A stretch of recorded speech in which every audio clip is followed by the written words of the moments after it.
estamos trabajando ya con niños en presencialidad.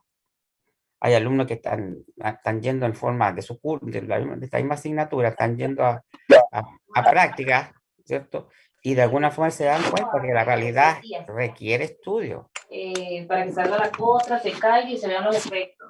Yo ya borré un tatuaje y he borrado lunares. ¿Quién borró lunares y tatuaje? ¿Quién? Todavía me falta lo de la paciente de aclarar lo que es las estrías y levantar el ombligo caído. Nos enteramos de cosas privadas.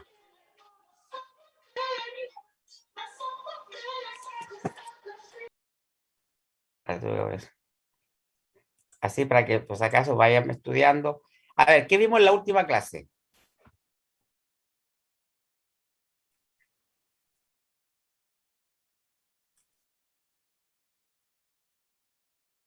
Ya se quedan todos callados otra vez.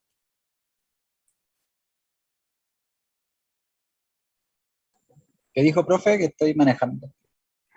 ¿Qué vimos en la clase anterior? Hijo, ten cuidado si estás manejando. ¿El desarrollo psicomotor normal, profe? No sé, no sé si me están El preguntando. desarrollo psicomotor normal. Ya. ¿Pero qué vimos en el desarrollo psicomotor normal? Vimos el desarrollo psicomotor en las destrezas y habilidades que correspondían a la edad normal, lo del DSMN,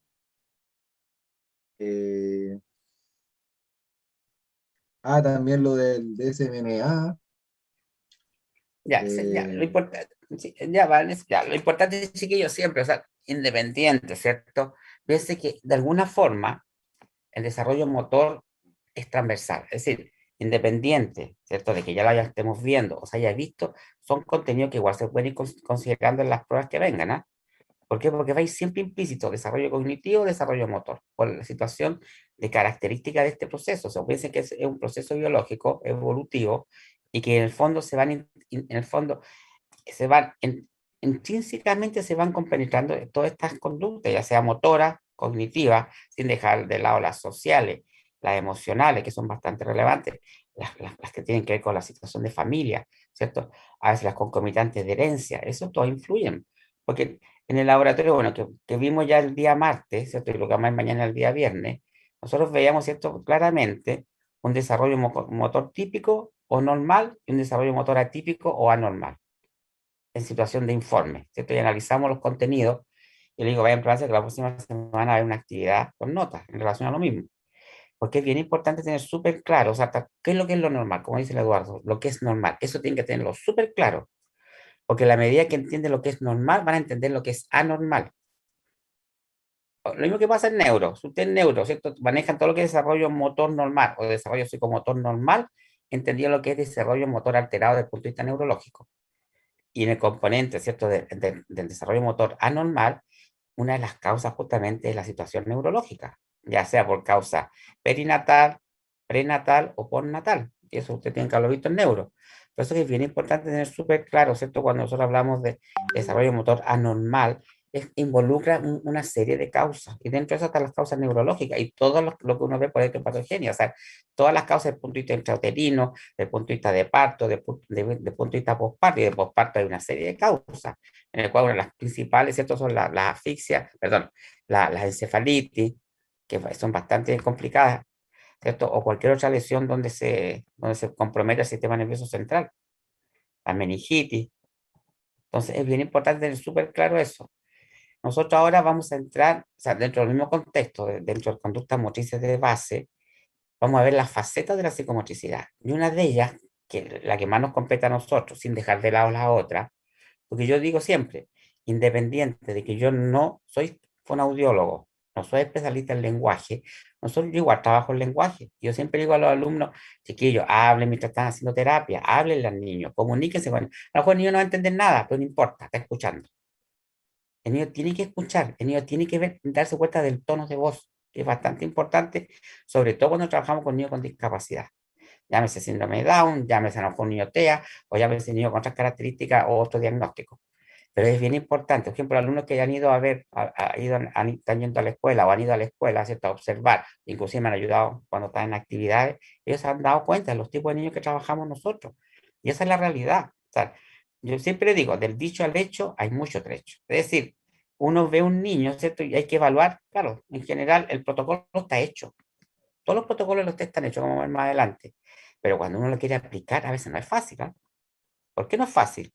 Porque no es un niño foto, yo lo llamo tipo niño foto, o sea, no es un niño que está tranquilo, que uno le da la orden y el niño reacciona frente a la orden o da respuesta frente a la orden. No, no pasa eso.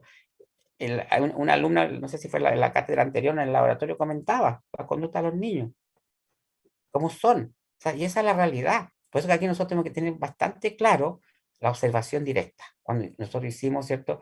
Llenamos el documento de observación, ¿cierto? Cuando observamos, hoy en este caso fue hipotético, se observó en forma teórica, ¿cierto? A través de video, una característica de niño, pero cuando uno lo ve en realidad, el cuento es diferente, porque ese niño justamente no me permite aplicar una prueba o test o escala, como le queramos, como que corresponda, en forma ortodoxa o convencional.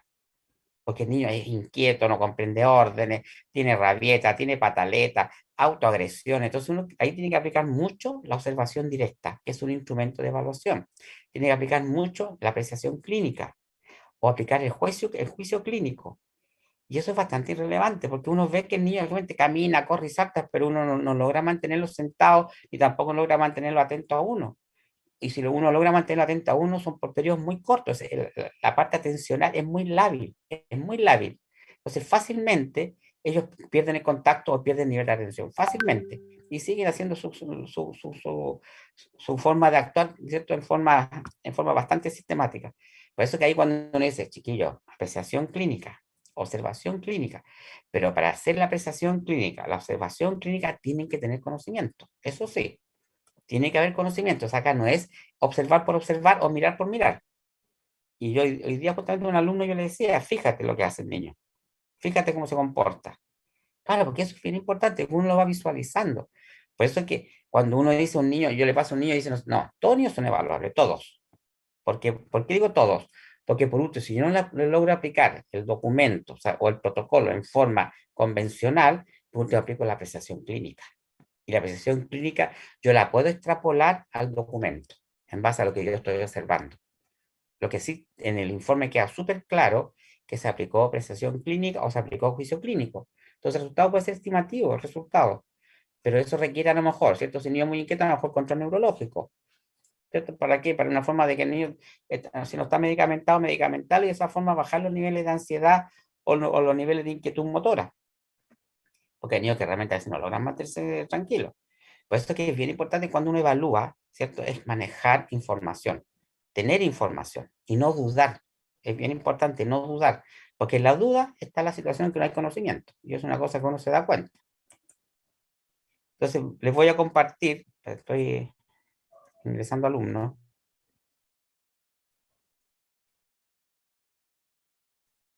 Ya.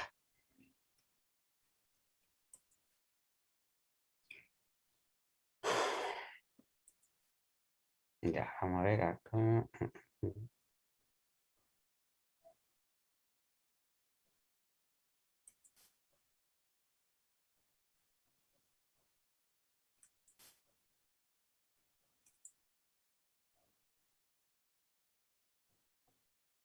No sé si ven el PPT. ¿Ven el PPT? Sí, profe, sí se ve. Sí, Mira, profe, sí se ve. gracias. Ya, lo voy a agrandar. Ya. Teoría del control motor. ¿Cierto? Aquí vamos a ver lo que son las conductas motrices de base. Cuando nosotros hablamos de teoría del control motor, ¿qué es para usted el control motor? Ustedes están en cuarto año, ustedes tienen que manejar la terminología. ¿Qué es La para ustedes? capacidad para planificar el movimiento y hacerlo consciente. Claro, ¿cierto? Es una capacidad, ¿cierto? Una capacidad que nosotros la vamos, en el fondo, ¿cierto? La vamos adquiriendo en un proceso paulatino. Nadie nace con el control motor adquirido, es imposible.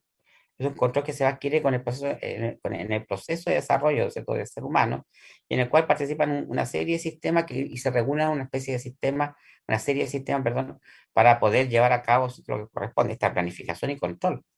Porque se supone que aquí, también, aquí involucra también una regulación de de todos estos componentes que participan en el movimiento. El movimiento no es uno solo, sino que piense que un engrama motor involucra una serie de programas, no uno solo a veces. Por eso que es cuando uno ve que el niño se empieza con otra cabeza, tronco, bueno, eso son las etapas iniciales, pero ese engrama o esa conducta motora o esa habilidad motora, se supone que en el tiempo se va a ir complejizando, ya no hace solamente control de cabeza y tronco, después hace control cabeza, tronco y pelvis, después solamente no solo cabeza, control y pelvis, hace con cabeza, tronco, pelvis y extremidad inferior, y sin dejar de lado que por otro lado están las extremidades superiores. Entonces, todo un proceso que requiere justamente proceso de maduración. Y en esta maduración entra muy en juego lo que es la coordinación, lo que estamos viendo ahora. Que para eso tenemos las facetas de la psicomotricidad. Estas facetas también pueden llamarse áreas, ámbitos, es lo mismo. Si ustedes se cuenta, si ven, este es como un mapa conceptual.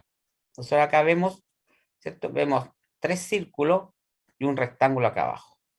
Y acá abajo tenemos aprendizaje. Si ustedes se fijan, estos 3 círculos de arriba están sustentados por este de abajo. En el fondo, este de abajo pasa a ser más relevante que estos de arriba. ¿Por qué? Porque esta es la base. Lo que dice organización del esquema corporal o función corporal. Acción base de la educación psicomotriz. Ya la vamos viendo más adelante. Y si se fijan, sobre esta base se sustentan 3 conductas o 3 ámbitos. Conducta motrices de base, conducta neuromotrices y conducta perceptivo-motrices. La vamos a ir viendo de una. Hoy día vamos a ver esta y si alcanzamos vemos esta otra, pero vamos a alcanzar con esta nomás. Entonces, ¿qué pasa? Todas en conjunto, estas 4 facetas, es lo que originan aprendizaje. Es decir, ¿qué es lo que es aprendizaje? Es la capacidad de incorporar habilidades o destrezas, ya sea cognitivas, motoras, sociales, emocionales, cualquier sea. Pero eso es capacidad de, y es un aprendizaje, esta capacidad tiene que ser permanente y durar en el tiempo. O sea, no es que yo me la aprendí hoy día y se olvidó mañana. Y pasa a ser duradero porque la conducta motora permanece en el tiempo, la neuromotriz permanece en el tiempo, las percepciones motrices permanecen en el tiempo, no se olvidan. ¿Por qué? Porque son conductas que se van adquiriendo de forma sistemática y se van incorporando a nuestro diario vivir en el fondo. Pero inicialmente, ¿cierto? Esto es bastante importante. El esquema corporal o función corporal. ¿Pero por qué es importante? Porque tiene que ver con nuestro cuerpo. Acá está en el fondo tipificado nuestro cuerpo. ¿Y qué es nuestro cuerpo? Es un vehículo, es un instrumento, es una estructura biológica, que vamos a ver después en forma más detallada, porque este cuerpo también tiene sentimientos, pensamientos que te pasa a tener, tiene otro nombre, que lo vamos a ver después. Pero a mí interesa inicialmente vamos a partir por acá. ¿Pero por qué? Por el hecho que nosotros somos kinesiólogos. Entonces yo siempre parto con las conductas motrices de base. Y si se fijan, tienen 3 flechas bastante gruesas, porque estas están sustentadas por esta estructura. Si se altera el cuerpo, altera todo lo que está acá arriba. Y a la vez, si ustedes se fijan, estas conductas que están acá como círculo también están interrelacionadas. Es decir, se altera una, altera la otra. Por eso, en los niños con retraso psicomotor o en los niños con desarrollo psicomotor atípico, ¿cierto? O alterado o anormal, como están alteradas estas conductas, todas estas, probablemente, todas. En discapacidad, si nosotros evaluamos un niño con discapacidad, las va a tener alteradas todas. Por lógica, el aprendizaje va a estar alterado también. Por eso que es bastante importante conocer esto. Una tiene esta relación con la otra. Y sobre todo, si se altera esta de abajo, el esquema corporal, con mayor razón se altera esta de arriba. Es lo que pasa en un niño con parálisis cerebral. Usted que ya han tenido la asignatura. El niño con parálisis cerebral en situación de postración. En situación de postración. ¿Están alteradas las conductas motrices de base? ¿Si está alterada la coordinación? Un niño en situación de postración, para que sea un poco más típico el caso. ¿Qué piensan ustedes? ¿Están alteradas las coordinaciones? Está hablando de un niño en situación de postración, un niño con parálisis cerebral, por ejemplo. ¿Qué piensan? Sí, sí tiene. Pero lógico, si el niño en situación de postración, un niño que en el fondo tiene escasa movilidad, las coordinaciones ni siquiera van a estar presentes, partan de la base. Cuando nosotros hablamos de conductas neuromotrices, hablamos de lateralidad, es decir, el predominio de una mano sobre otra, o de un ojo sobre otra, o de un pie sobre otro. ¿Un niño en situación de postración tendrá predominancia lateral? No. No, pues no puede tener, pues en esta situación de postración, entonces vamos partiendo. Y acá hay conductas perceptivo-motrices, tienen que ver con tiempo y espacio. O sea, orientación de tiempo, orientación de espacio. El niño tendrá orientación de tiempo y espacio. Difícilmente, no. Es difícil, muy buena respuesta, difícilmente, y hasta imposible. Claro, porque estamos hablando de un niño que está en situación de, a excepción de que si ya a lo mejor tuviera la posibilidad de que cognitivamente fuera normal, que podría ser, porque el niño con parálisis cerebral no necesariamente tiene que ser niño con discapacidad intelectual, pero en ese caso igual tendría problemas, aunque tuviera un estado cognitivo normal. ¿Por qué? Porque el niño no se mueve. Y el no moverse no le permite percibir espacio y tiempo. Miren la relación directa que tiene. Por eso es que es bien importante tener en claro cada una de estas conductas cuando nosotros evaluamos. ¿Por qué? Porque en el fondo lo que ustedes van a evaluar esto también. Pues yo voy a aplicar un test y el test no evalúa directamente coordinación, sino que evalúa conductas motrices o habilidades motoras. Esas habilidades motoras están relacionadas directamente con el torque. Acá nosotros vemos a este expresidente de Estados Unidos, ¿cierto?, haciendo tres preguntas. ¿Cómo aprendemos todas las actividades motoras que somos capaces de realizar? ¿Cómo aprendemos todas las actividades motoras que somos capaces de realizar? ¿Cómo a veces no podemos aprender o aprendemos mal? Y la tercera, ¿cuál es el rol de la capacidad mental en el aprendizaje de estas habilidades? A ver, ¿qué piensan ustedes? Acá es cuando yo pido que los alumnos empiecen a participar, ¿eh? O si no voy a empezar a llamar. ¿Cómo aprendemos todas las actividades motoras que somos capaces de realizar? ¿Cómo las aprendemos? Ya vimos desarrollo psicomotor normal, hay, o sea, entre comillas, pero ahí falta todavía lo que vamos a ver ahora, también está dentro del contexto de normalidad. ¿Cómo aprendemos todas las actividades motoras? ¿Cómo las aprendemos, las actividades motoras? A través de la estimulación, o sea, a través de los estímulos internos y externos ¿Ya? ¿Sí? y de la Perfecto. integración que nosotros vamos teniendo, o sea, y de la interacción que nosotros vamos teniendo con estos estímulos. ¿Ya? ¿Qué más? Otro alumno.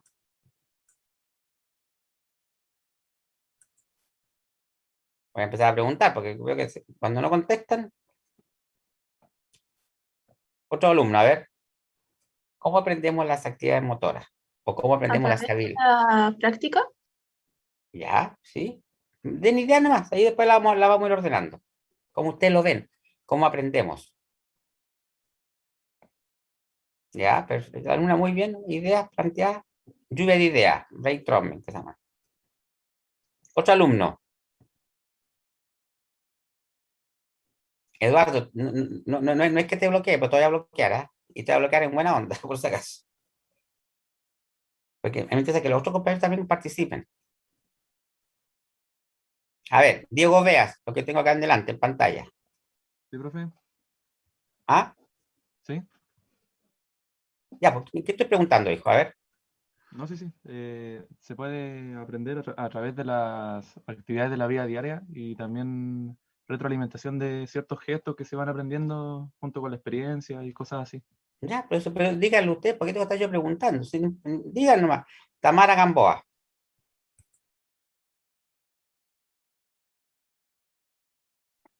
Yo he pensado lo mismo a través de la experiencia que se van teniendo de la vida diaria. Ya, A pero través piense que un niño, inicialmente, cuando el niño empieza a controlar cabeza, empieza a controlar tronco, empieza a controlar pelvis, no tiene experiencia. Pero también de otro punto de vista. Ignacio Bravo, Sí, profe, yo, que el otro yo día pienso tuve que los gusto en niños, conocerlo.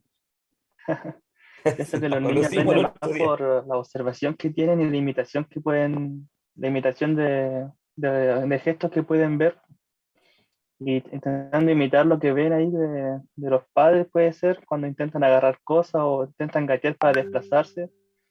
Ahí empiezo como, creo que a través de imitaciones. Ya, sí, puede ser. Sí, depende de la edad. Sí. José Favilés. Em, yo estaba pensando que a través de los juegos, ¿se puede?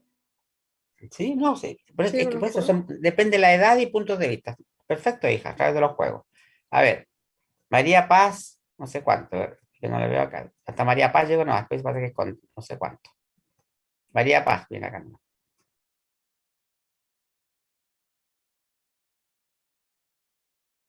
Ya, por ahí sí, perfecto. Gabriel Contreras,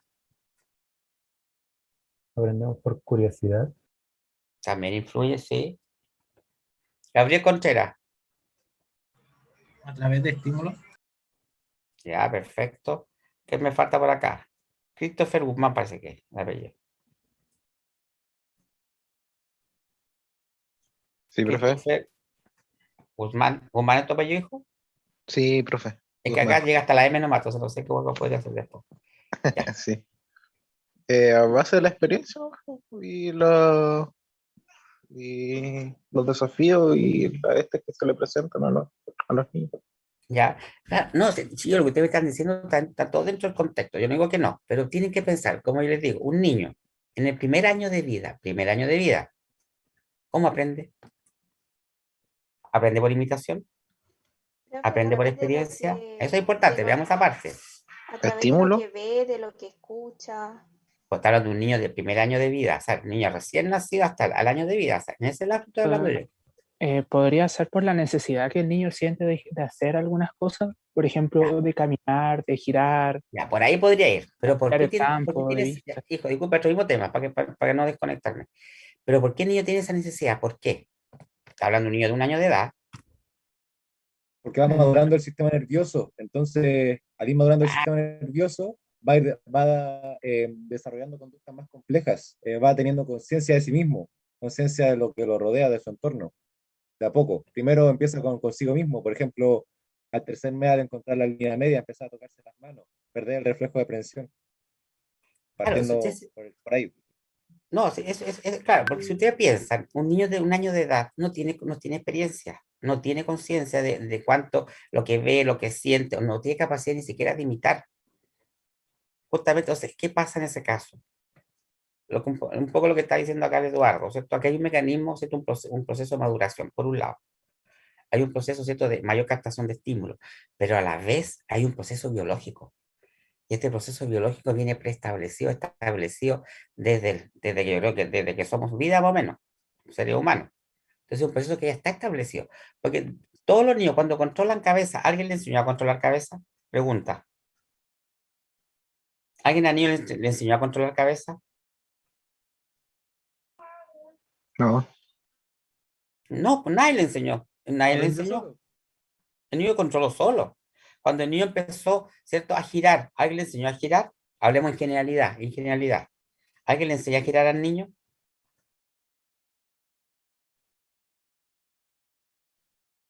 ¿Qué piensan?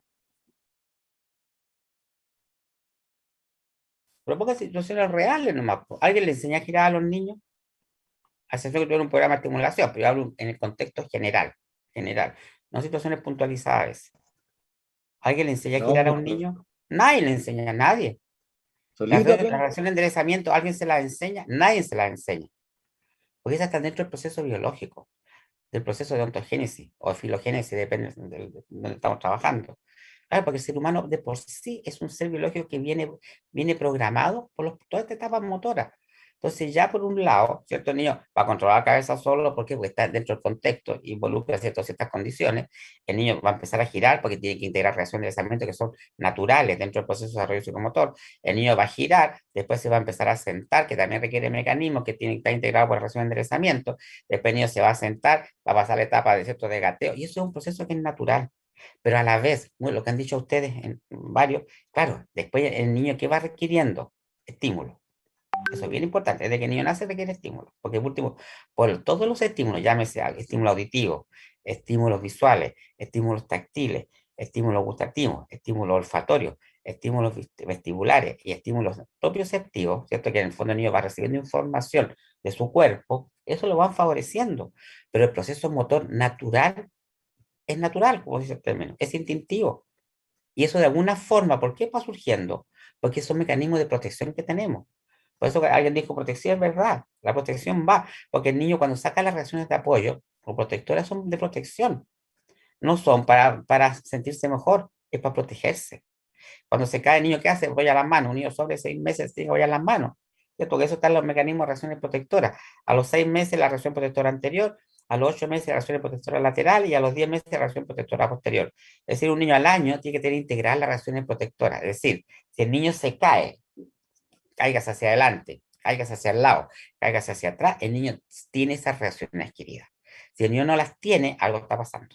No puede ser, porque el niño tiene que tener integradas las reacciones de protectoras de mano.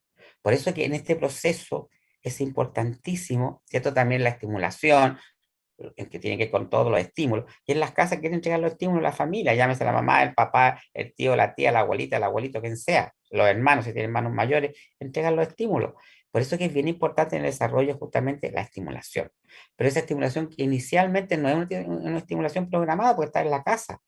Así que en el fondo es una estimulación inconsciente que entrega la familia. Ah, hay que hacerle oler cositas, hay que hacerle escuchar cositas. ¿Qué le hacemos escuchar música? ¿Qué le hacemos ver la tele? ¿Qué le hacemos ver no sé qué bonito, ¿cómo se llama? La chanchita Pepa, no sé cuánto, que los papás cuentan?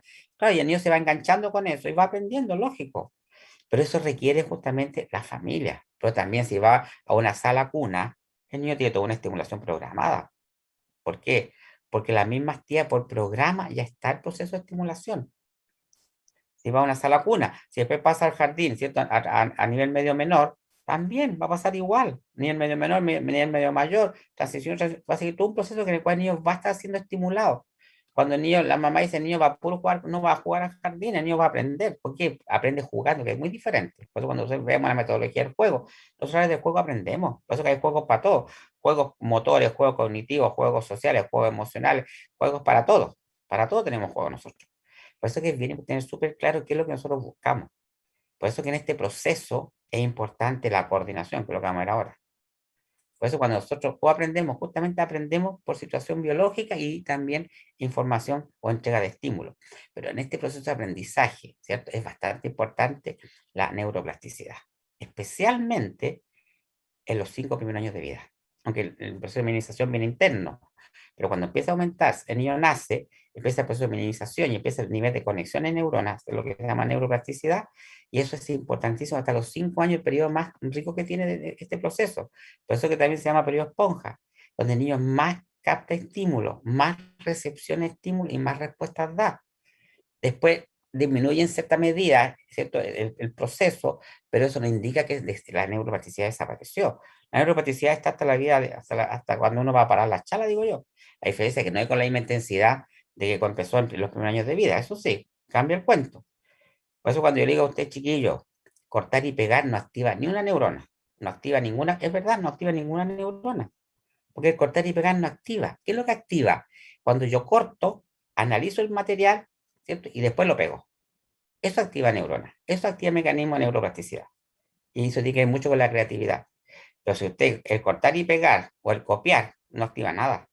Por eso que yo le digo siempre, chiquillos, lea lo que están copiando, lea lo que están traspasando, siempre le digo, y todo en buena onda, porque yo sé lo que estoy diciéndole. Porque eso sí que activa mecanismos neuronales. Porque si no, cero activación. Otra pregunta que se hace este expresidente de Estados Unidos. ¿Cómo a veces no podemos aprender o aprendemos más? ¿Por qué? ¿Creen ustedes? ¿Cómo a veces no podemos aprender o aprendemos mal?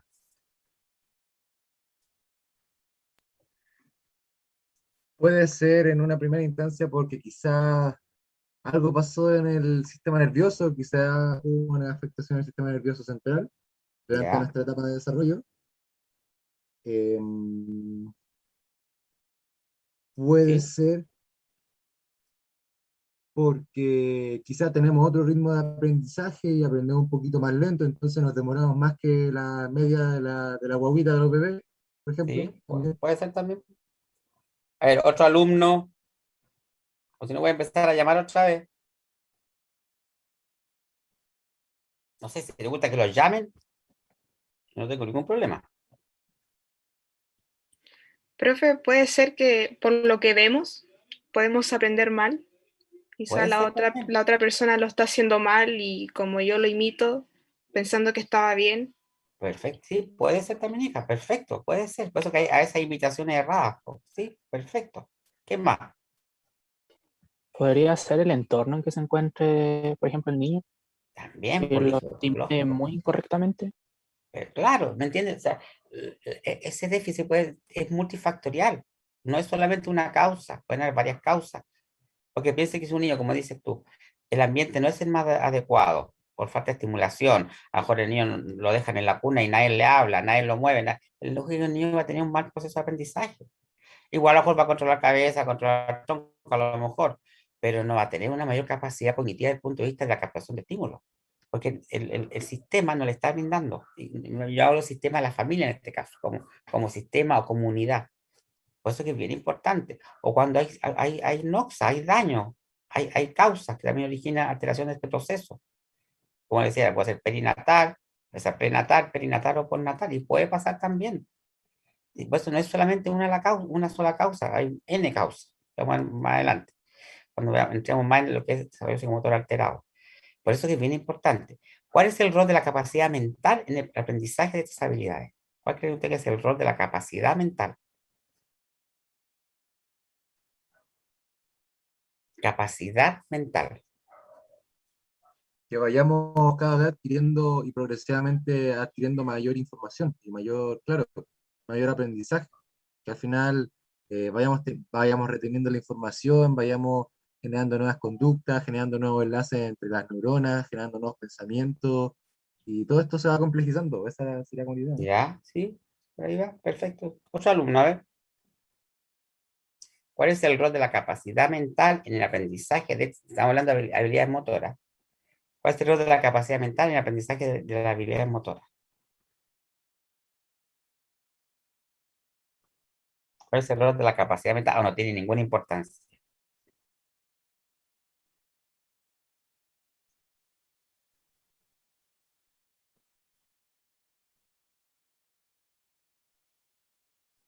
Aprender las conductas motoras y hacer un ahorro energético también. Sí. Otro alumno, a ver.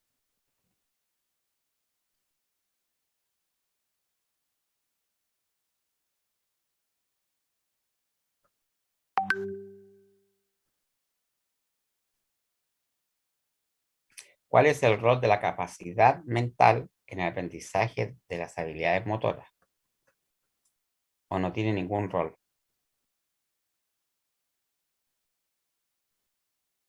¿O ninguna importancia la capacidad mental?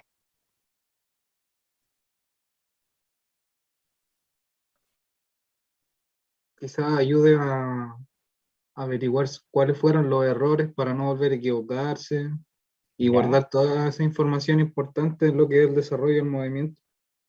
Claro, o sea, por ahí va. A ver, si ustedes se fijan, hagamos un análisis. El niño inicialmente, yo voy a partir como del niño del recién nacido hacia adelante, para que vamos entendiendo el cuento. El niño inicialmente, en qué momento el movimiento se automatiza? O se engrama, como engrama. ¿En qué momento? A ver. Usted tuvieron neuro. O sea, ¿por qué usted le puedo hacer esta pregunta? Usted tuvieron una asignatura. Ustedes deberían contestar esta respuesta con mucha facilidad.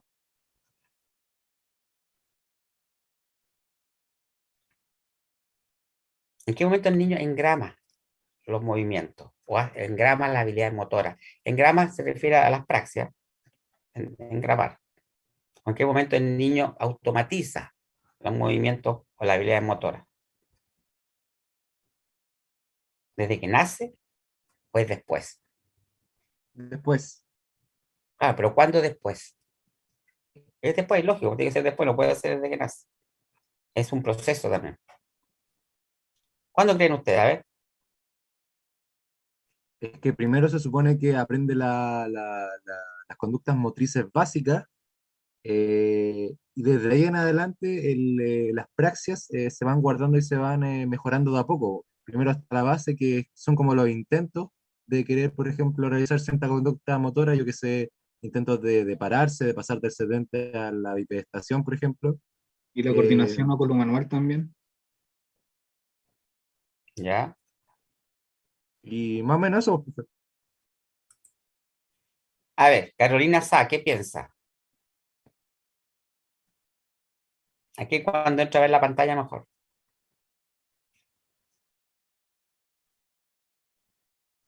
Porque aparte que hay muy pocos alumnos, ¿ah? Porque imagínate, ustedes son en total 53 alumnos, o 54, y hay apenas 16 alumnos.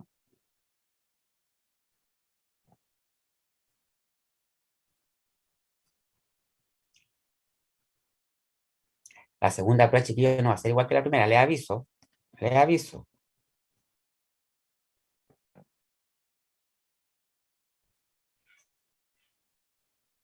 ¿En qué momento? Pues estamos hablando de reeducación psicomotriz la asignatura y es importante esto. ¿En qué momento el niño, ¿cierto?, engrama el movimiento, lo transforma en praxis? Porque la praxis, en el fondo, es un conjunto de engramas que están ya guardaditos, como dijo ayer el Eduardo, están guardaditos. Ay, Carolina Sá, parece que eso no fue. Kenneth Arcos.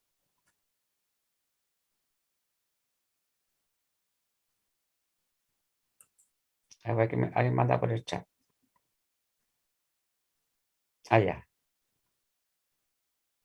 Kenneth Arcos.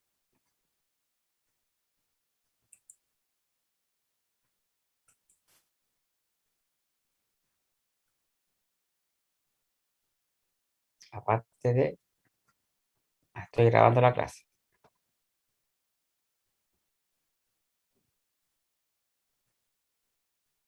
Manuel Pizarro. Estoy llamando a lo que está en pantalla acá.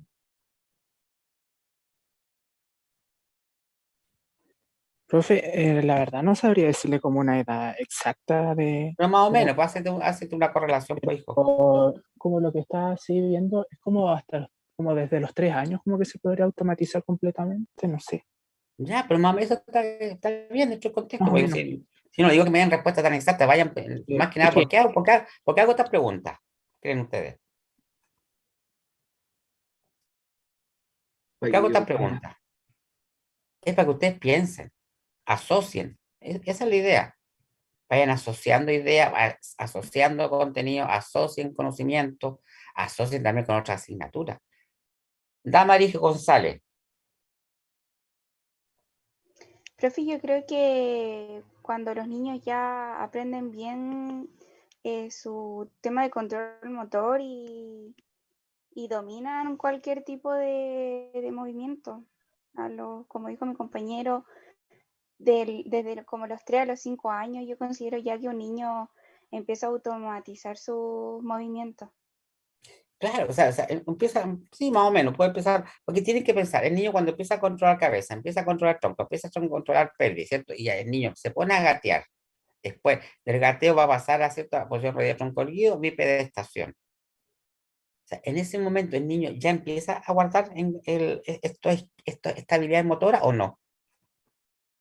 ¿Qué piensan ustedes? ¿Ya se van registrando Sí, estabilidad motora a nivel cortical? sí, pues el Pero niño va lógico que sí. aprendiendo a través de todo eso. Pues se supone que el niño después, entre comillas, ¿qué está haciendo el niño desde el punto de vista motor grueso? Camina. Camina, por cierto, y camina, y el niño camina nomás. El niño ya camina. ¿Pero por qué el niño caminó?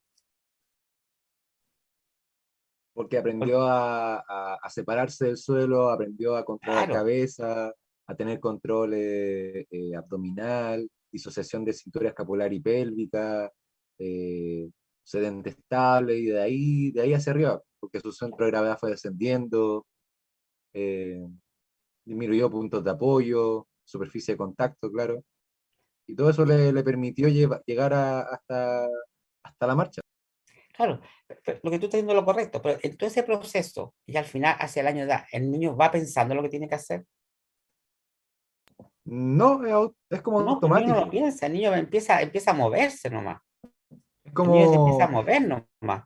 Entonces, es como en la cuando uno medida hace un juguete y viene preestablecido de fábrica de una manera y todo lo que uno o sea, lo va haciendo solo. Lo mismo en el niño, es como un proceso preestablecido biológico lo que hace durante los justamente, primeros años. justamente, eso es lo que estoy transmitiendo. Son procesos. Entonces, el niño que va netamente incorporando esa información a nivel cortical y se va engramando. Por eso, cuando el niño camina, camina. Nadie le dice al niño, mira, tienes que mover el brazo, mover la pierna. Nadie le dice eso. El niño camina. Hablemos del niño de contexto de normalidad. Esto que es otro cuento. No estamos en cuento de niño atípico anormal. Entonces, el niño camina. Después de que el niño camina, quiere saltar, nadie le dice que quiera saltar, el niño solo empieza a hacerlo. Que solo empieza a correr, ¿cierto? En el proceso de edad, 2 años y 2 años un poco más. Entonces, por eso es bien importante cuando nosotros vamos engramando los movimientos. Y eso a la vez van originando coordinación entre un segmento y otro. La diferencia está que nosotros recién podemos tipificar como coordinación sobre los 4 años, por los test. Bajo los 4 años no podemos hablar de coordinación. Hablamos comúnmente, ¿cierto?, de inmadurez neurológica. Porque un niño de 2 años, ¿cierto?, puede que camine mal, se caiga, pero está acorde a su edad. Y no es que tenga incoordinación. Yo, ¿por qué le hago la acotación? Porque a veces nos ha tocado en el colegio evaluar niños, entre comillas, normales, ¿cierto? En situaciones que han ido a evaluación, y yo le pregunto al alumno, ¿hay incoordinación o no hay incoordinación? El niño tiene como 2 años. Sí, profesor, que se cayó. No, pues que se cayó. No es porque tenga incoordinación. Es un proceso natural. Todos los niños se van a caer. Y no es incoordinación. Recién se habla de incoordinación perdón, sobre los 4 años. Antes no se habla de incoordinación, se habla de inmadurez neurológica. Y es típica la inmadurez neurológica. Porque dice que es un niño que está en todo proceso de maduración. El niño que no está en etapa madura todavía.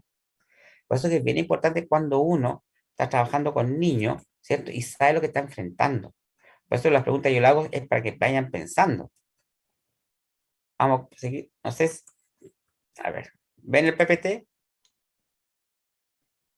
No, profe. Ya, entonces lo voy a incorporar otra vez.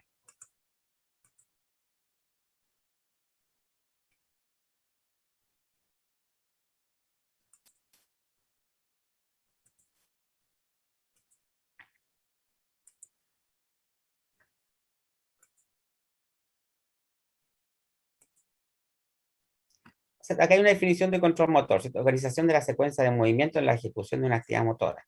Estudia la intervención de los procesos de recepción y procesamiento de la información, así como el control de la ejecución para determinar los mecanismos de control del movimiento.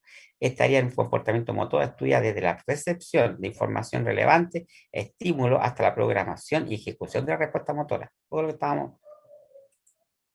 Esto lo vamos a saltar mejor para no complicarle la vida. Acá es bastante importante el feedback. Conducta motrices de base, lo que vamos a ver ahora. Teoría del control motor. Coordinación. Por eso yo empecé con el tema de coordinación, ¿cierto? Nosotros, todos los movimientos en general, ¿cierto? Requieren coordinación. ¿Cuál es la diferencia? En la edad del niño.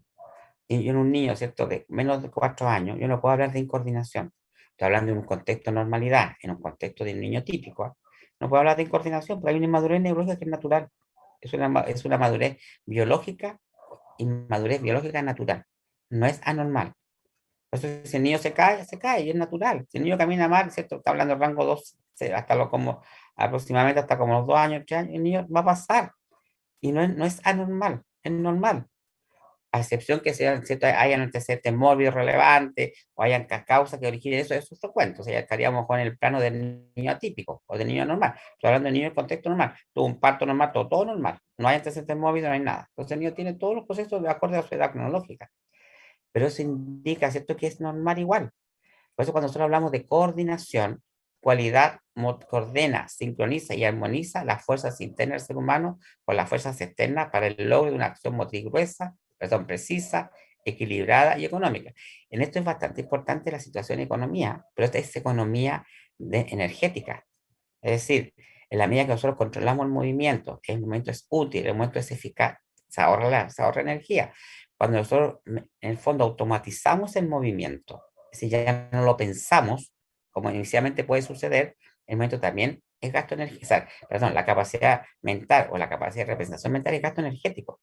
Entonces, al no tener capacidad mental, ¿cierto?, que represente el movimiento, sino que el movimiento se ejecuta, que ya está mecanizado, automatizado, hay menor gasto energético también.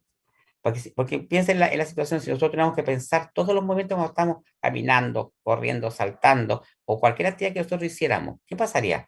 Si nosotros tuviéramos que pensar todos los movimientos en la ejecución, ¿qué pasaría? ¿Creen ustedes? Tenemos que pensar el movimiento, tenemos que mover el brazo, mover la pierna, mover la otra pierna, tengo que mantener la cabeza derecha, tengo que controlar la pelvis, me voy a sentar, otra vez voy a tener que agachar, no sé. ¿Qué pasaría si tuviéramos que pensar el movimiento en todo momento? Gastaríamos una cantidad enorme de energía. Sería una fatiga mental increíble, increíble.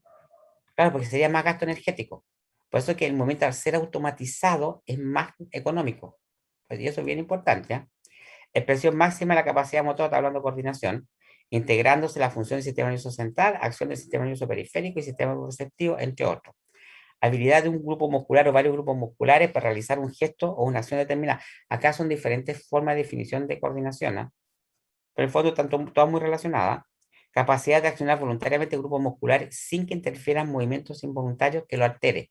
Sincinesia. ¿Qué son las sincinesias, chiquillos? ¿Qué son las sincinesias?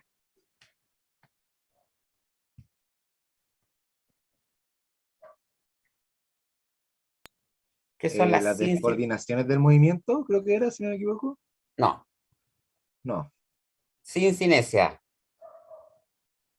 El neuro probablemente tiene que haberlo visto, ¿ah?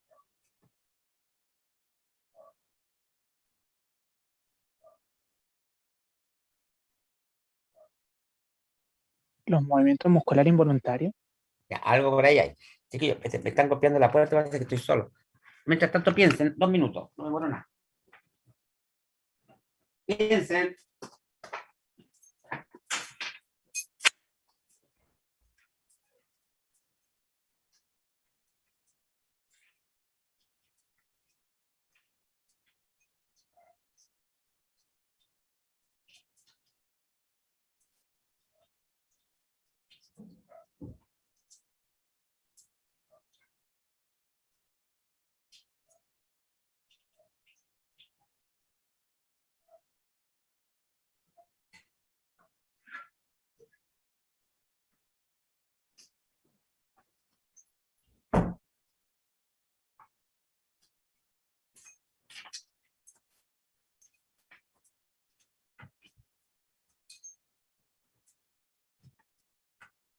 Ya, a ver, ¿cómo le fue en el pensar? A ver, sin cinesia.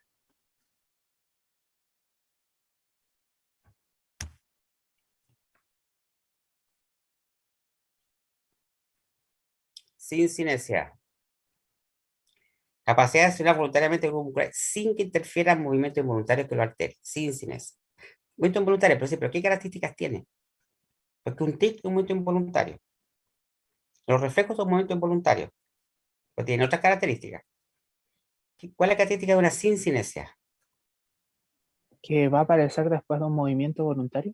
Ya, O sea, puede aparecer sí, después de un justamente. Las sin cinesia son movimientos involuntarios, ¿cierto? O también alguna vez dicen movimientos superfluos que aparecen frente a un gesto motor voluntario. Es decir, un ejemplo típico. O sea, que yo a veces en clase, cuando en presencialidad siempre lo hago y la niña me corrige muchas veces. Pues yo antes utilizaba el término rímel. El término rímel. Y el alumno me dice, profesor, el rímel ya no existe. Máscara de pestaña. Cuando las niñas se echan, entonces voy a utilizar ese caso que de repente uno lo ve bastante, ¿eh? Y ahí hay niñas, cuando se echan máscara de pestaña, ¿qué pasa con la boca? Muchas veces. Y es normal, ¿ah? No hay que ser normal, ¿ah? Las niñas, a ver, ¿qué pasa con la boca? ¿Qué pasa con la boca? Nos están echando máscara de pestaña, alias rímel. O no hay ninguna niña. O no utilizan máscara de pestaña. Profe, siempre como que los labios, abrimos la boca en realidad y hacemos como algunos gestos con los labios. Justamente. Eso es una sincinesia. La diferencia es que esas sincínesias son normales, se dan mucho. Por eso yo siempre lo asocio con esa. Bueno, yo en clase lo hacíamos, incluso hacíamos hasta el gesto. Entonces, ahí la niña cuando me decía, profesor, ya no se llaman rímel, por si acaso, se llaman máscara de pestaña. Por eso le digo yo máscara de pestaña. Yo usaba el término rímel. O cuando estamos recortando con tijeras. ¿Qué pasa a veces? Con cierta parte de la cara. Inclinamos la cabeza hacia un lado. Por un lado, y hay gente que empieza a mover la lengua. ¿En Hacen serio? movimiento en dirección en dirección del recorte, giran como que mueven la lengua en dirección al recorte. Ah, ya entiendo la referencia. Creo que ya entendí el gesto. Hay gente que lo Sí, hace, puede ser. pero eso no es anormal, eso es normal. Y todos podemos tener una cincinesia. Inclusive hay test, como el que cuando vamos más adelante, el test de desarrollo motriz de Osereski, el Osereski evalúa cincinesia. El ítem se llama búsqueda de cincinesia. Por eso tiene que tener súper claro que una cincinesia es un movimiento involuntario o superfluo que aparece frente a un gesto motor. Por ejemplo, lo típico es hay personas que cuando están escribiendo empiezan a mover la lengua en dirección de la escritura. Eso es normal, eso se puede como en contexto de normalidad. Pero cuando estas cincinesias son reiterativas y se aumentan mucho frente a cualquier gesto motor voluntario, ¿cierto? Eso ya pasa a ser anormal o pueden alterar la coordinación. Ese es el problema, que alteran la coordinación. Por eso que, si usted se fija en la definición que está acá, una de las definiciones,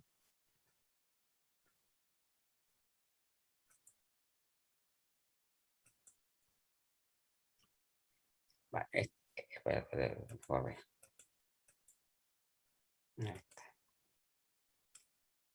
Esta definición dice, capacidad de accionar voluntariamente el grupo sin que interfiera el movimiento involuntario que lo altere, sin eso. Esta, cuando está muy aumentada, ¿cierto? Puede ser hasta patológica y pueden alterar el movimiento, o sea, lo transforman en incoordinación. Todos puedo presentar, pero son normales, pero no alteran la vida, en lo más mínimo. Otra definición, el sistema nervioso central recibe en forma continua información a través de las vías sensoperceptivas sobre el éxito o fracaso de las actividades motrices, porque se hacen ajustes constantes en los movimientos según los cambios y necesidades de la situación. O sea, en los feedback. Nosotros estamos constantemente en proceso de retroalimentación o de corrección. ¿Pero para qué? Para que el movimiento sea más preciso, más exacto y más económico también a la vez.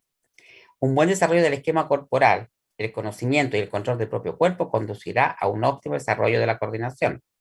La coordinación es un factor fundamental en la estructuración espacio-temporal, tanto respecto a su propio cuerpo como al mundo que lo rodea. O sea, estas son, chiquillos, estas son algunas definiciones, porque si es por definiciones, olvídense. Tiene cientos más. La idea es que de esta vayan ustedes haciéndose una a ustedes mismos. Acá nosotros tenemos 5 elementos que tienen relación directa con la coordinación. ¿Por qué es importante esto? Porque vamos a ver, vamos a seguir hablando de coordinación. Si se fija la coordinación dentro de los principios importantes de la coordinación origina respuesta motora rápida y precisa. La coordinación origina respuesta motora rápida, pero no se refiere a rapidez en cuanto a que mientras más velocidad tengan mejor, no. En el contexto de normalidad. Por eso que lo hablamos, todos los momentos tienen un ritmo y ese ritmo está engramado, ¿cierto? Acorde al proceso biológico, nada más. Por eso que inclusive cuando se evalúa el movimiento y van a ver después con el test de Oserensky, que es un test netamente motor, van a ver cuándo tiene valor y cuándo no tiene valor. Y tiene mucho que ver con la velocidad, el ritmo del movimiento. Por eso que es bastante importante la rapidez y precisión del movimiento. Economía de esfuerzo, lo que hablamos ahora. El movimiento tiene que ser económico. Por eso el movimiento cuando ya se automatiza pasa a ser económico. Capacidad neuromuscular. Aquí hay una capacidad neuromuscular, o sea, que hay toda una información del sistema nervioso que va a dar respuesta a través de un efector y va a haber, ¿cierto?, un mecanismo de respuesta. Gestos motores puros y exactos, ¿cierto? Está hablando de coordinación. Integración, cualidades motrices. Acá es bastante importante. Las cualidades motrices son factores que influyen mucho en el movimiento y son 3, que es la precisión, la rapidez y la fuerza muscular. Es decir, la precisión, inicialmente el niño empieza a trabajar precisión. Inicialmente el niño empieza a trabajar precisión. Está más o menos como a los 6, 7 años más o menos. Y conjuntamente se va integrando la rapidez del movimiento, pero rapidez en el contexto de normalidad. ¿Por qué se tiene que integrar la rapidez? Porque el movimiento tiene un ritmo. Y el niño inicialmente, el niño va adquiriendo precisión, porque piense que la rapidez, si no es controlada, altera también el movimiento. Por eso cuando a una persona, ¿cierto?, se le exige en un movimiento más rapidez, ¿qué es lo que puede pasar con ese movimiento? Se puede Hablemos trabajar en un contexto de normalidad. ¿Qué pasa con ese movimiento? puede presentar descoordinación o Puede imprecisión. presentar. Por eso que nosotros en el contexto de educación especial, nosotros al niño no le podemos exigir rapidez de movimiento. O sea, no podemos pedirle que el niño haga más rápido un movimiento, porque el niño ya, por situación neurológica o clínica, ya tiene incoordinación. Si nosotros le exigimos rapidez de movimiento, va a originar más incoordinación. Y nuestro objetivo no es originar más incoordinación. Nuestro objetivo es originar menos incoordinación. Por eso que es bastante importante las cualidades. Y en el proceso también se va integrando la fuerza. Se supone que un niño alrededor de los 15 y 16 años, el niño ya tiene integrado la rapidez, ¿cierto?, del movimiento, la precisión del movimiento y la fuerza muscular. Pero es una integración de fuerza muscular en el contexto de normalidad. Por eso que es bien importante. Y uno evalúa justamente en psicomotricidad, ¿cierto? Y sobre todo en el test motor, ¿cierto? En el fondo lo va evaluando estos 3 aspectos: la velocidad, la rapidez, perdón, la precisión, rapidez y fuerza muscular. Por eso que el niño cuando lógico, ya un adolescente va hacia un prepuber, puber, hacia la adolescencia, tiene que aplicar un movimiento que sea lo más preciso posible. ¿Por qué? Porque se integran estos factores, cualidades motrices. Estos 5, por eso respuesta motora rápida y precisa, economía de esfuerzo, capacidad neuromuscular, gestos motores puros y exactos, ¿cierto? Integración, cualidades motrices. Si usted se fija, estos gestos motores puros y exactos están muy relacionados con esto, con la rapidez también. El momento, pero no tomen rapidez como que el movimiento tiene que ser más rápido, sino que el término rapidez va en el contexto de la calidad del ritmo del movimiento, la secuencia del movimiento. En ese contexto va O sea, no es que ni el movimiento, porque los movimientos, todos hacen movimientos naturales y tienen un ritmo, una velocidad que está determinada biológicamente, ¿no? Dentro de estas habilidades, ¿cierto? Dentro de este conjunto de habilidades que se están integrando, ¿cierto? Nosotros vamos a ir incorporando patrones motores. Después vamos a entrar a ver la etapa de coordinación. Vamos a ver patrones motores. Es decir, el niño en el proceso de desarrollo integra patrones de movimiento o patrones motores. ¿Cuánto hablamos de patrones motores? ¿Cierto? Estos patrones motores son tres. Patrón motor inicial, patrón motor elemental y patrón motor maduro. Y estos patrones son para todas las habilidades motoras. Es decir, llámese caminar, correr, saltar, lanzar. Esas son habilidades motoras, o son capacidades motoras, o son conductas motoras. Es decir, un niño, ¿cierto?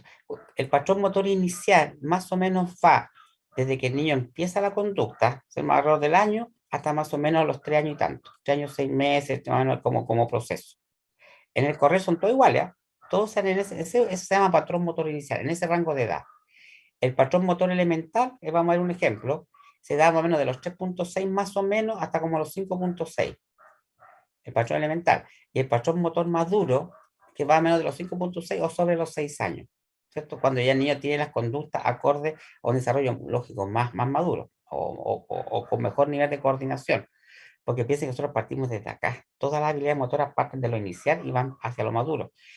Y porque si ustedes se fijan, los niños que hacen gimnasia, los niños que hacen deporte, no empiezan a los 2 o 3 años, empiezan a los 6 años. ¿Por qué? Porque a esa edad el niño ya tiene las condiciones como para poder ir incorporando una destreza de mejor calidad. Desde el punto de vista, llámese lanzar, llámese correr, llámese saltar, llámese bailar. Las niñas que estudian ballet, cuando empiezan a comentar, empiezan de los 5 o 6 años hacia arriba. Empieza el ballet. Porque ya el niño tiene la condición motora. Por eso es que es bien importante estos tres niveles, ¿cierto? de la habilidad motora, pero son independientes una de la otra, o sea, todas se dan dentro de la misma característica que vamos viendo.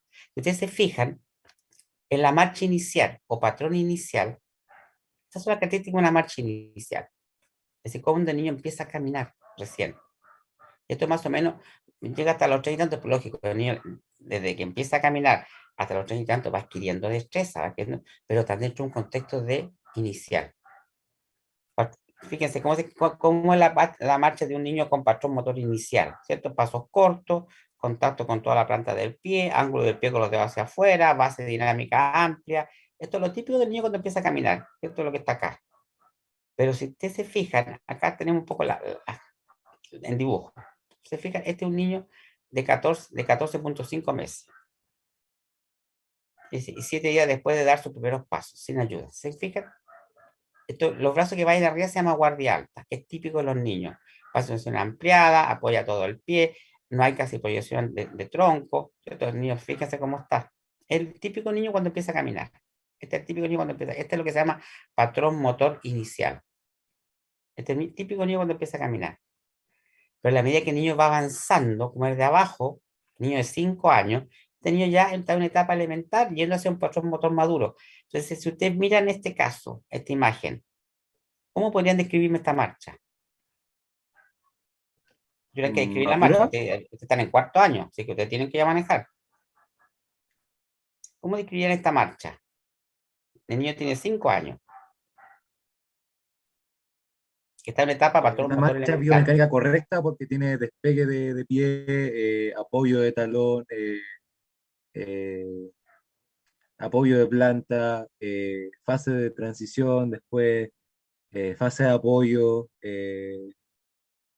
y ahí de fase de despegue de la punta de los dedos de los pies, y ahí empezaría de nuevo. Claro, y es más o menos lo que dice acá el Eduardo. Pero si ustedes se fijan, y yo veo esta otra imagen ahora, esta. ¿Qué diferencia hay entre esta y esta? Esta ya es una etapa sobre los 6 años. ¿Qué se nota más acentuado? Las fases se notan más acentuadas, mucho más acentuadas. Claro, es más notorio, por eso porque está en etapa fase madura, que es sobre los 6 años. Por eso que en el desarrollo motor, ¿cierto? Las habilidades se dan acorde a un desarrollo cronológico, ¿cierto? Determinado por rango de edades. Por eso que todas las habilidades tienen una etapa inicial, una etapa elemental madura. Sobre los 6 años ya, por ejemplo, un niño, en el saltar. Un niño, por ejemplo, de 2 años, ¿cómo salta? Más o menos un niño de 2 años, más o menos. Saltos cortitos, incoordinados, con base Pero sustentacional ¿saltará realmente un niño de 2 años? ¿Se desplazará en altura? No. No. Muchas veces el niño intenta saltar, intenta despegue, pero no logra mucho. Y si logra, logra lo mínimo. Pero si yo ahora voy a un niño de 4 años, eso es etapa inicial. Un niño de 4 años, ¿cómo saltará? Al resto del curso. A ver, voy a entrar a preguntar mejor, porque si no.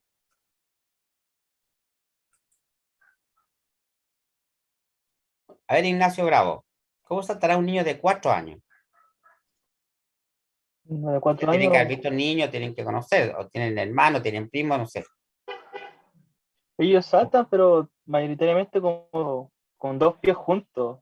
Saltan con los Claro, 2 pies juntos a la vez y ahí igual no saltan alto, pero logran despegar viendo las dos suelas del pie, ya. del suelo. Ahora, hijo, te pongo la situación de un niño ahora de 7 años. ¿Cómo salta? Mm, De 7 años ya ahí salta con un pie, salta Claro, ¿se dan con... cuenta? Ahí hay diferencia. A ver, Giovanni Rojas, ¿me escucha Giovanni Rojas? Parece que algo tenía problema con él. Dígame, profe. ¿Qué es Ah, ya, eso? pensé que tenía problema con el chat, entonces te vi por acá. No. Bienvenido. Ah, ya. No puse una respuesta, pero una pregunta anterior. Como ya No, sí, estaban no, todos por eso yo pensé que participando, había la puesto que no coloqué. tenía malo el micrófono. Ya, hijo, a ver, mira. Ahora te voy a poner un caso ahora de un niño. Te voy a sacarte el chat acá. Un niño, por ejemplo, ¿cómo corre? Un niño, ponte 2 años. En velocidad, obviamente, lento. Corre un niño Puede de que, 2 años, tenga cuidado. Un niño de 2 años puede que, corre. puede que se llegue a caer. Sí, se puede llegar a correr un niño de años. Mi primito chico empezó a correr a los uno, Ya, pero ¿cómo corre? digamos, uno y Está bien, pero corre tanto. realmente. ¿Cómo corre? Que veamos cómo corre. Pues. O sea, no corre así, no, digamos así, comparado con un niño de 4 o 5 años. Claro, a eso No voy es yo. que Porque corra, sino que como que camina a una velocidad más alta, nada más. acelera la marcha. Claro. Ya, pero un niño de 4 años, ¿corre o no corre? ¿Sí? ¿4 o 5 años? Sí. Sí, Ya, sí, ya por lo claro. menos desplaza segmentos, levanta la extremidad, aumenta el raseo. Pero ahora voy a un niño ahora de 7 años. Obviamente tiene más habilidad, va a hacer cambio de direcciones más rápido, puede Perfecto. correr Muy, más. muy bien, hijo. ¿Te das cuenta? Por eso deberías decir sin que yo les preguntara. Es cuando yo te voy a preguntar. Matías Troncoso, de re poco alumno.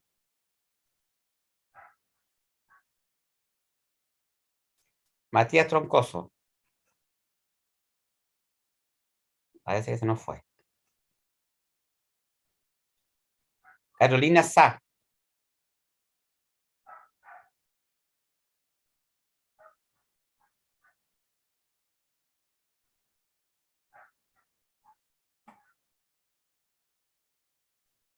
se nos fue también.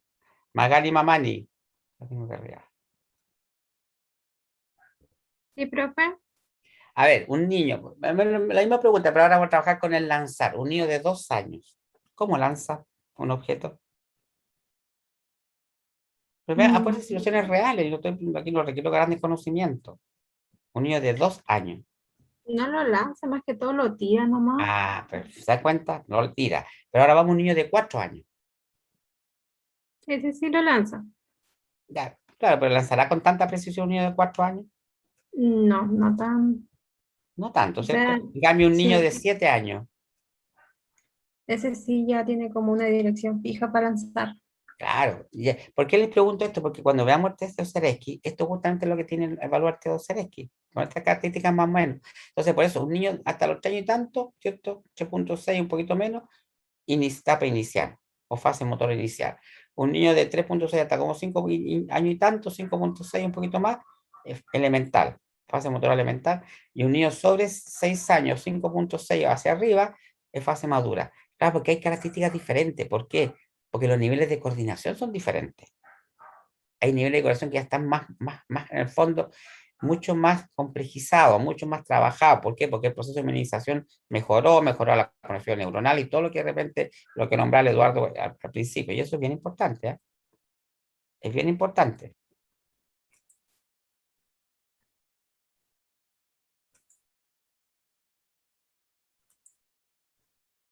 Ya vamos a seguir avanzando acá. ¿Ven el PPT? Sí. Sí se ve. Ya, lo avanza porque lo que...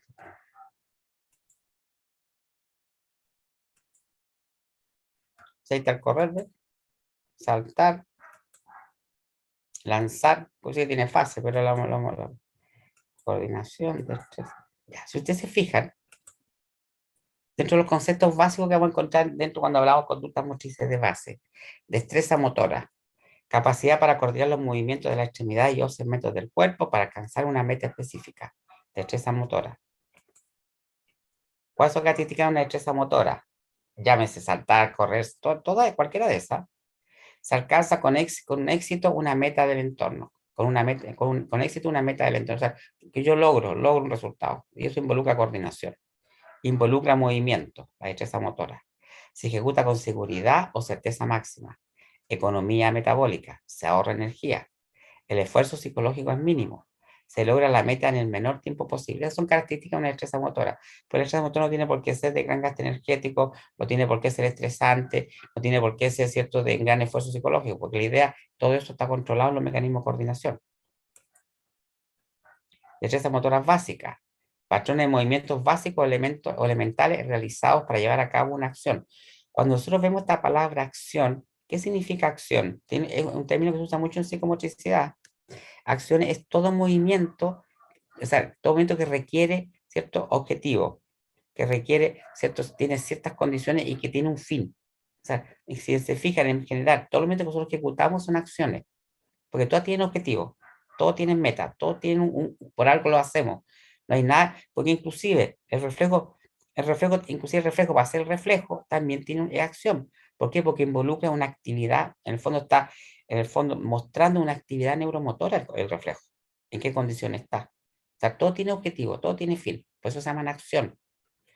Son fundamentales para el aprendizaje de las destrezas motoras. Las básicas, lo que vamos a ver ahora, patrones de movimiento ejecutados con una forma mínima y que no igualan la forma utilizada en la ejecución de destrezas deportivas. Es decir, todas destrezas deportivas tienen que haber tenido una destreza motora básica. Y luego vamos a ver algunos dibujos. Estas son clasificaciones, las vamos a dejar a la vuelta porque vienen de acá, que son taxonomías. Estos patrones de movimientos locomotrices, vamos a ver, yo lo encasillé en 4 taxonomías, pero ¿qué son taxonomías? Son clasificaciones, y todas en el fondo es lo mismo, es cómo se manifiestan clasificaciones, nada más, no es que una sea totalmente diferente a la otra, su forma como se nombra. ¿Por qué? Porque piensa que en el contexto de la psicomotricidad hay mucha literatura española, francesa, y son terminologías diferentes, por eso se llama taxonomía. Si ustedes se fijan en este dibujo, ¿qué está haciendo el niñito acá? Que estoy mostrando con el cursor. Saltando. Saltando, un aro y ¿cierto? otro. Está saltando aritos, nada más. Y en cambio, ¿qué está haciendo ahora este niño que está mostrando con el cursor ahora? Saltando con impulso. Ya, pero para haber llegado a esta conducta de acá, ¿qué requirió este niño que está acá? ¿Qué requirió como aprendizaje? Aprender a pararse, aprender a saltar, a Claro, caminar. tuvo que tener una destreza motora básica, que es esta. Porque si este niño no logra saltar, perdón, ¿llegaría a hacer esto? No, difícilmente. No llegaría, porque aquí se nota que hay una persona que está como destreza deportiva, o sea, está encestando. O sea, que hay un salto con precisión, ¿cierto? Con rapidez, como sea, básquetbol. De ahí se nota, ¿ves? Pero en cambio, este niño está recién en etapa motora inicial, perdón, está en una etapa de destrezas motoras básicas. Es decir, toda destreza motora en este tipo de deportiva, de alto rendimiento, requirió una destreza motora básica. Que pues nosotros vemos un bailarín, llámese salsa, llámese de ballet, ¿qué requirió ese bailarín? Pero yo hablo bailarín, porque todos vamos a la disco, bailamos a gusto nuestro, y a veces nos aplicamos muchas técnicas, pero todos bailamos.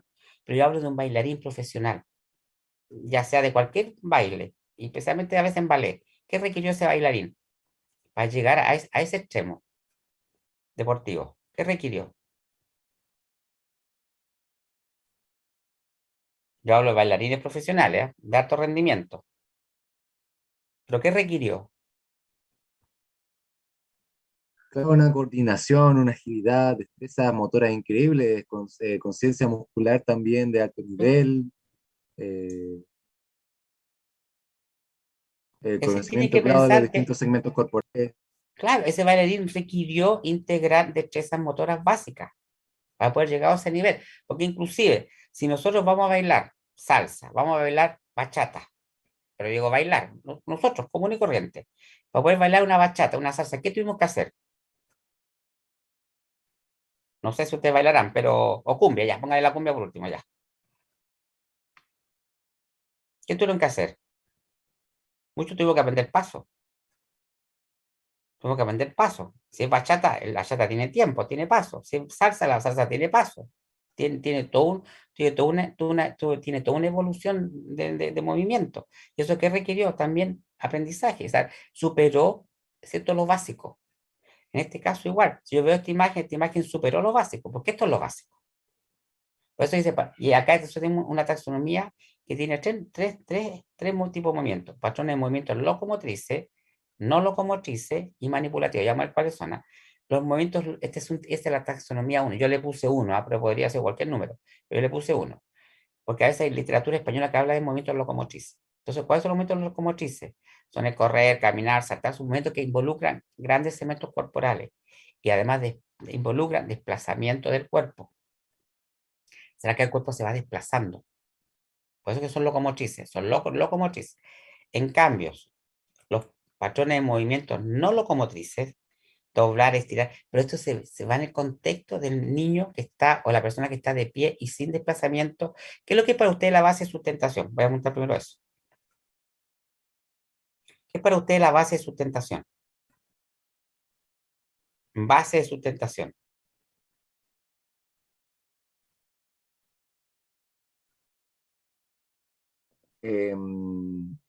Son los puntos de apoyo que tenemos fijos en el piso que nos permiten tener una estabilidad o un equilibrio para mantener una postura erguida, estático, de pie. Claro, partan de la base, que si nosotros estamos de pie, ¿cuál es la base de sustentación? Estamos de pie. La planta de los pies. Claro, son los contornos que originan la planta de los pies. Justamente, Claro, el los contornos, contorno. sí, más. El contorno que se origina, ¿cierto? Si yo dibujo la base de sustentación y ustedes están de pie, el contorno que se dibuja, ¿cierto? Puede ser un tipo cuadrado, tipo rectángulo, depende de cómo estén los pies, esa es la base de sustentación. En la locomotriz, esa base de sustentación se desplaza. Se desplaza la sustentación, se desplaza el eje corporal, se desplaza el centro de gravedad, pero hay desplazamiento del cuerpo. En cambio, en las no locomotrices, la base de sustentación se mantiene en el mismo espacio, pero sí permite movilidad segmentaria, es decir, llámese cabeza, llámese tronco, llámese tren superior, inclusive tren inferior, pero yo no desplazo la base de sustentación. Por eso se llama no locomotrices. Y ahí yo puedo torcer, virar, utilicé la misma palabra que está en la literatura española, para que vean, ¿no? Estirar, torcer, virar. Pero es importante tenerlo súper claro, o sea, en las no locomotrices la base de sustentación se mantiene en el lugar, no se desplaza. Pero sí me da la posibilidad de mover segmentos corporales. Yo puedo estar en posición de pie estático, puedo flexionar el tronco, puedo extender el tronco, puedo girar el tronco, puedo aplaudir, ¿cierto? Puedo subir y bajar los brazos, puedo mover la cabeza, y sigue siendo una locomotriz, porque yo no he desplazado la base de sustentación. Pero si en cambio yo desplazo la base de sustentación, ¿qué pasa? Pasa a ser locomotriz. Porque en el fondo puede ser marcha, puede ser caminar, puede ser correr. Por eso es bien importante. Acá la base de sustentación se desplaza. Acá la base de sustentación no se desplaza. Porque si yo estoy sentado, ¿cuál es la base de sustentación? Estoy sentado en el suelo. Los isquiones y la parte posterior de muslo, Claro, pierna y justamente talones. todo lo que se apoya en el suelo, esa es la sustentación. Por eso que cuando nosotros estamos de pie, ¿cierto? Y yo pongo en posición tandem. ¿Sabe cuál es la posición tandem? Y pongo los pies en posición tandem. No, profe, no. La posición tandem es un pie delante del otro, que se están topando, sí. Es un pie delante del otro. Esa es una posición tandem. Si yo pongo las posiciones en tandem, ¿qué pasa con la base de sustentación? ¿Aumentó o disminuyó? Disminuyó. Disminuyó. Por eso, ¿cómo es más difícil el equilibrio? ¿Con base de sustentación normal o con base de sustentación tandem? Normal. ¿Dónde es más difícil? Más difícil mantener equilibrio. En el tándem. En el tándem, porque disminuye la base de sustentación. Por eso cuando uno trabaja con niños, trabaja con adultos, uno trabaja mucho con la base de sustentación, porque mientras yo la amplío un poco más, ¿cierto? El paciente se siente más estable. En la medida que yo empiezo a juntar los pies, ¿qué va pasando? El paciente se siente más inestable, sobre todo cuando el paciente con ACV, ¿cierto? Es más complicado. Y las patrones de movimientos manipulativos, o sea, acá la taxonomía uno tiene patrones de movimientos locomotrices, no locomotrices y manipulativos. Manipulativo tiene como lanzar, atrapar, golpear, patear. ¿Por qué patear? Porque el pie es un segmento fino, no es un segmento grueso. Y también se considera como coordinación. Ahí está la coordinación óculo-podal. Solo podemos tener coordinación óculo-manual u óculo-podal. Pero comúnmente los movimientos manipulativos se asocian más con manos, eso sí.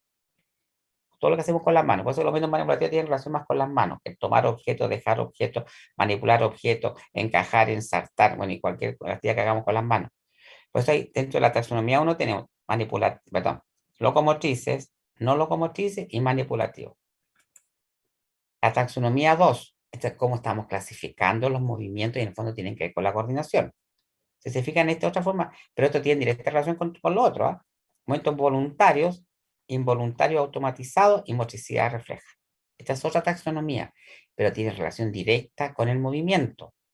Porque aquí también están involucrados los locomotrices, no locomotrices, depende de la acción que se esté ejecutando. ¿Qué es lo que para usted es un movimiento voluntario?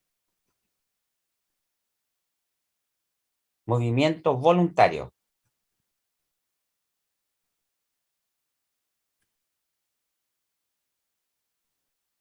¿O no he pensado, profe?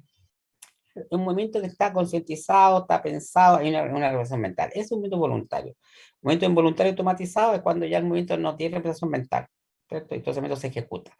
Y la motricidad refleja, lo que como dice, son movimientos reflejos. Acá un poco más las definiciones. Movimiento voluntario. Respuesta planificada que se origina en los centros de alto orden del sistema nervioso central. Intencionalmente se inicia un movimiento. Intencionalmente, o sea, hay un pensar.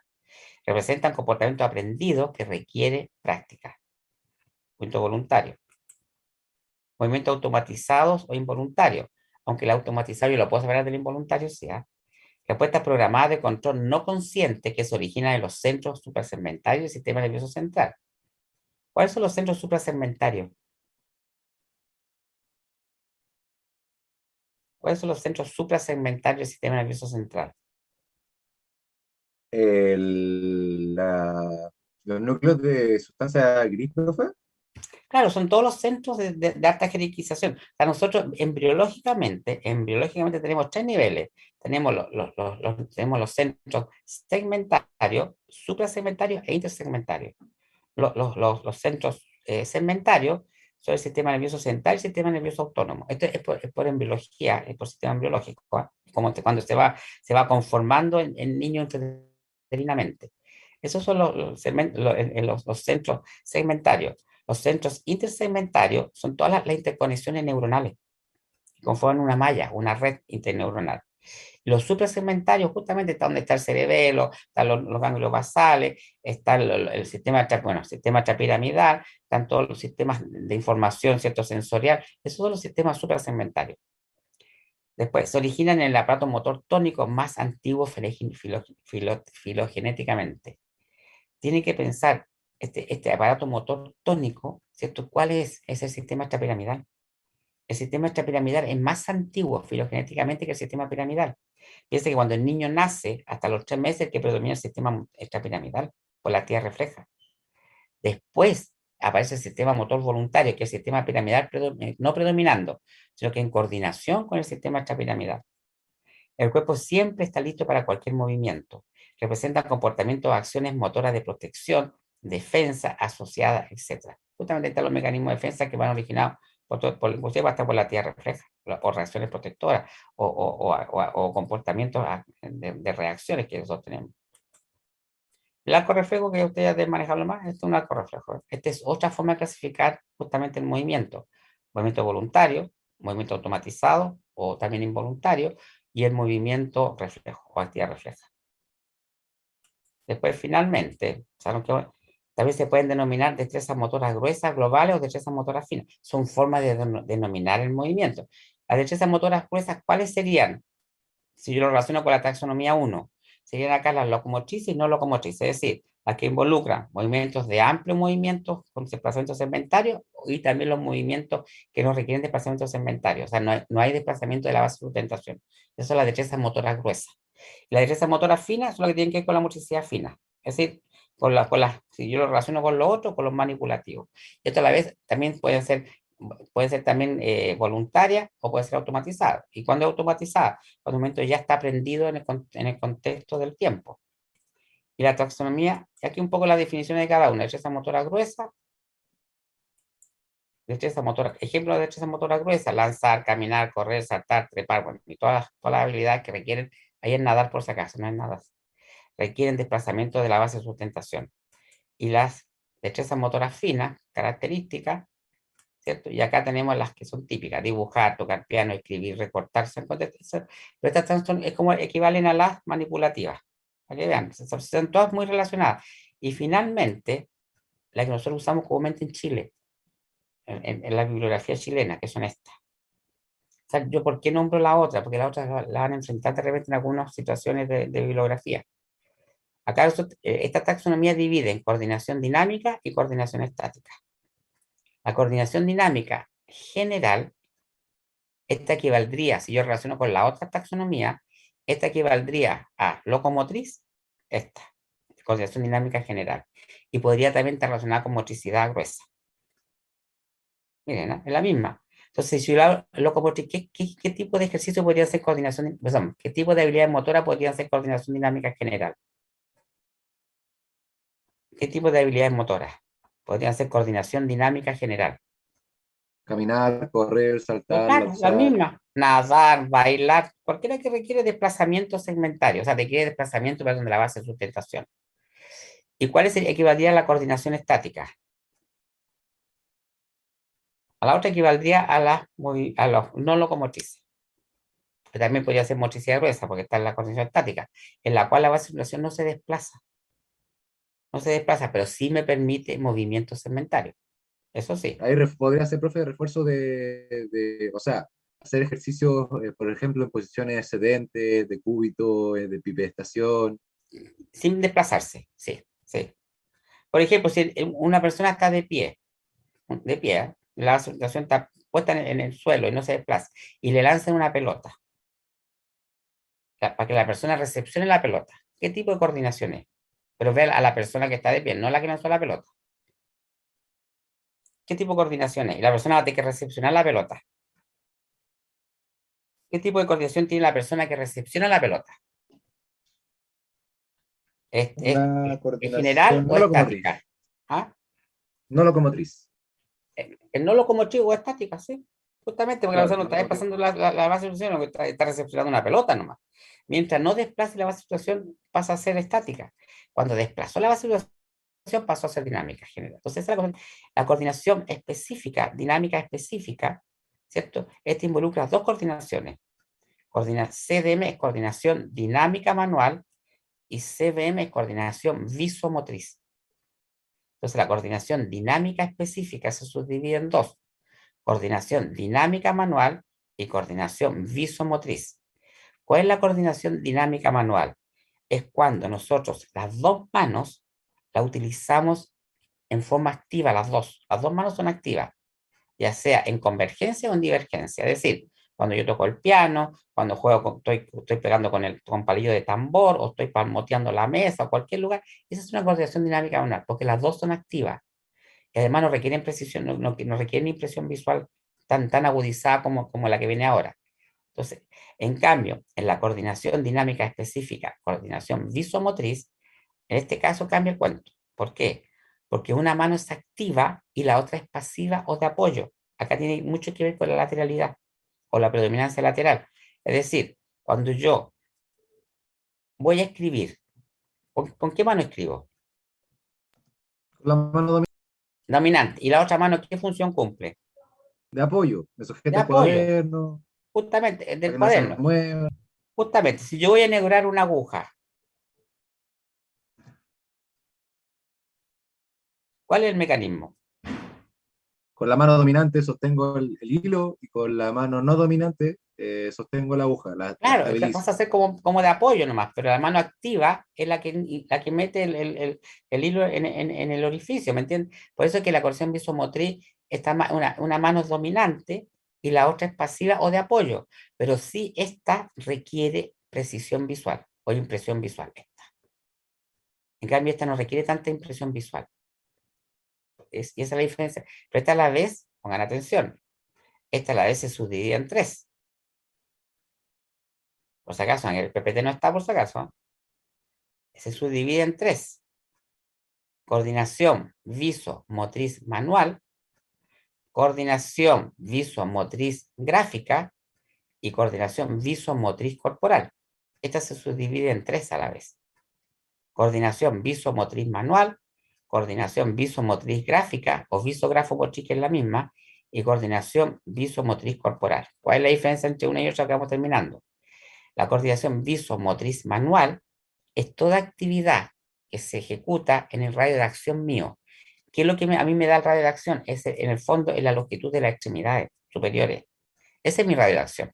Entonces, todo lo que yo ejecuto ahí, cuando enhebro, cuando ensarto, cuando encajo, cuando armo torre, cuando armo un pule, lo que sea, es coordinación visomotriz manual, porque está dentro del radio de acción.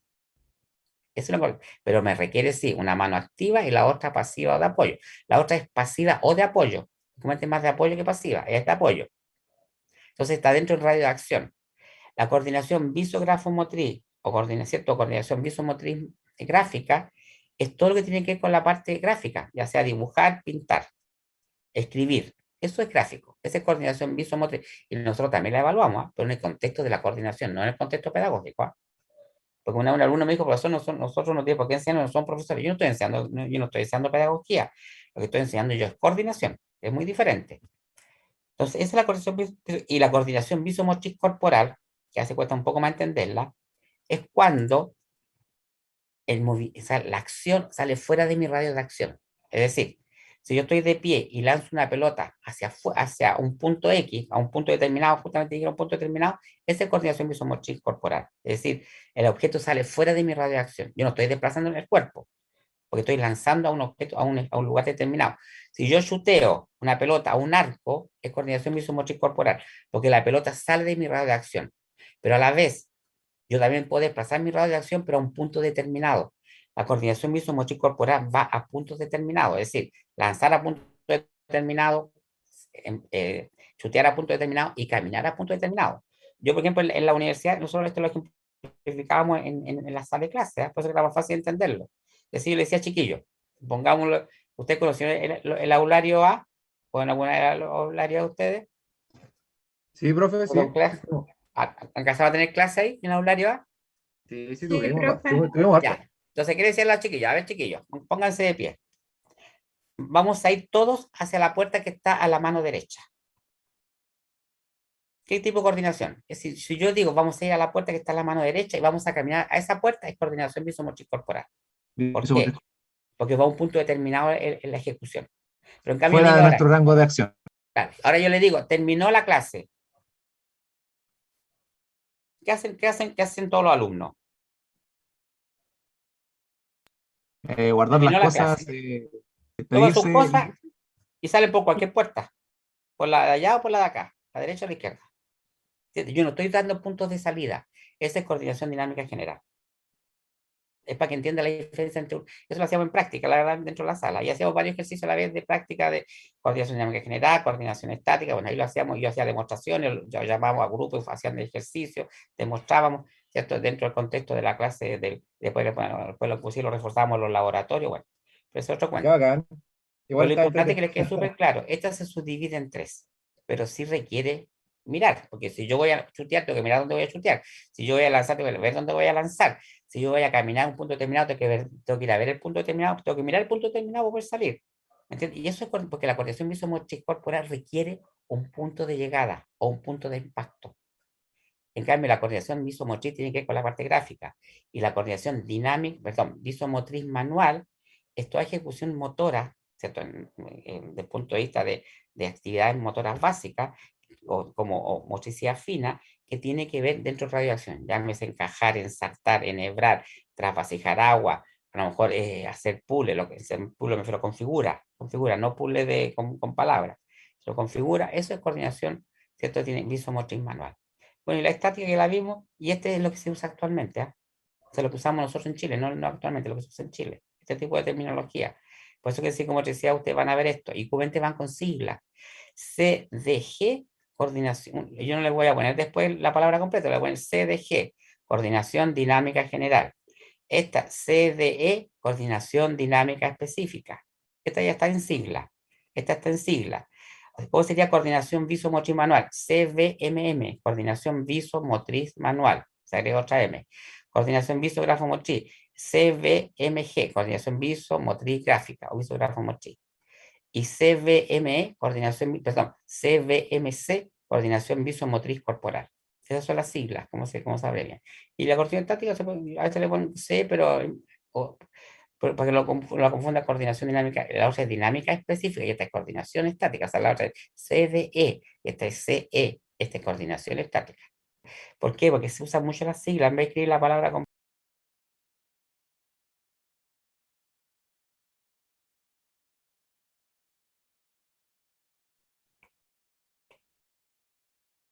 ¿Alguna duda?